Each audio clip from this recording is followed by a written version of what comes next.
Welcome back, children, with the next session for today's topic, that will be accounting treatment of goodwill. So we will understand the accounting treatment of goodwill with the help of one example that we have over here on this baby board.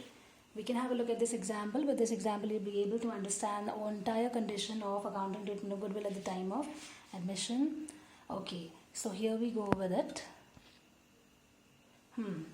X and Y are the partners in the ratio 4:3. Now these are the two partners. They are having the profit sharing ratio as 4:3. On 1st April 2020, they admitted Z and he brings 1 lakh rupees for his capital and 21,000 for his share of goodwill, which we say premium for goodwill. 1 lakh is his capital that he is investing and 21,000 he is investing as his share of goodwill. He has been admitted for 1/3 share in the firm, 1/3 share of profit. There is an already existing goodwill in the books that is for 28,000 and the old partners decided to withdraw the goodwill. So all four conditions are here. The goodwill is not retained in the business, is it withdrawal, and old goodwill is also there. Now what are the 4 steps that we have to follow? First, write off the old goodwill, bring in the new goodwill and the capital, distribute the new goodwill in sacrificing ratio, and then withdrawal by the old partners. So let us see the accounting treatment. So first of all, we will generalize. On 1st April, we will pass up the entry for writing of the old goodwill. So this old goodwill will be first written off. How?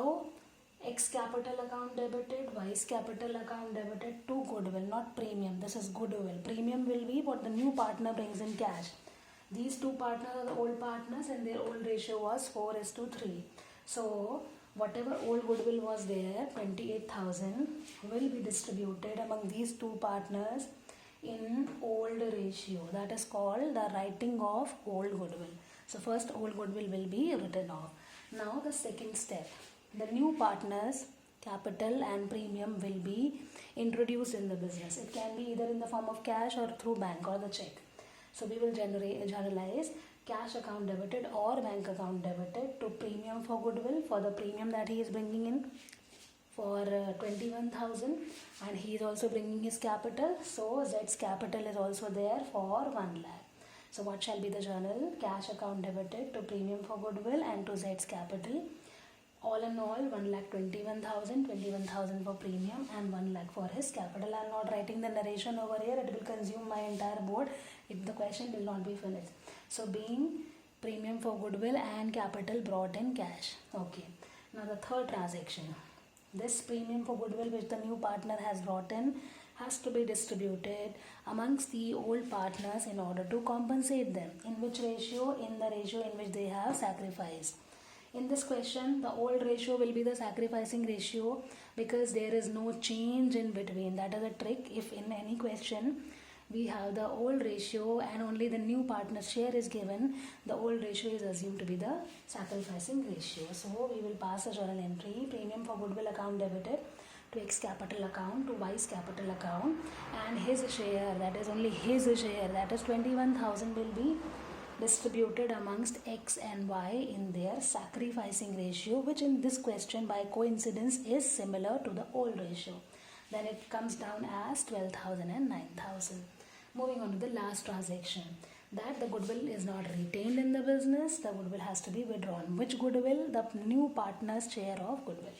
So we will withdraw the goodwill amongst these two partners, the old partner's capital account, X capital account debited, Y's capital account debited to cash account, or you can also write the bank account, and the old goodwill, the new goodwill which the new partner has brought in will be withdrawn by these two old partners. In which ratio? Again, sacrificing ratio, because they will be provided their share in the sacrifice which they have made.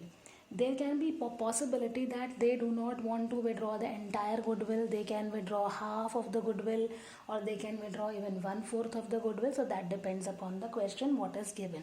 All in all, we have all 4 steps written over here. Writing of the old goodwill, introducing new capital and new premium, distributing the premium in sacrificing ratio amongst the old partners, withdrawal of new partners' goodwill by the old partners being the condition, the goodwill not retained in the business. I hope that accounting treatment of goodwill is all clear in your minds. All 4 conditions have been completed. So we'll see you in the next session. Till then, take care.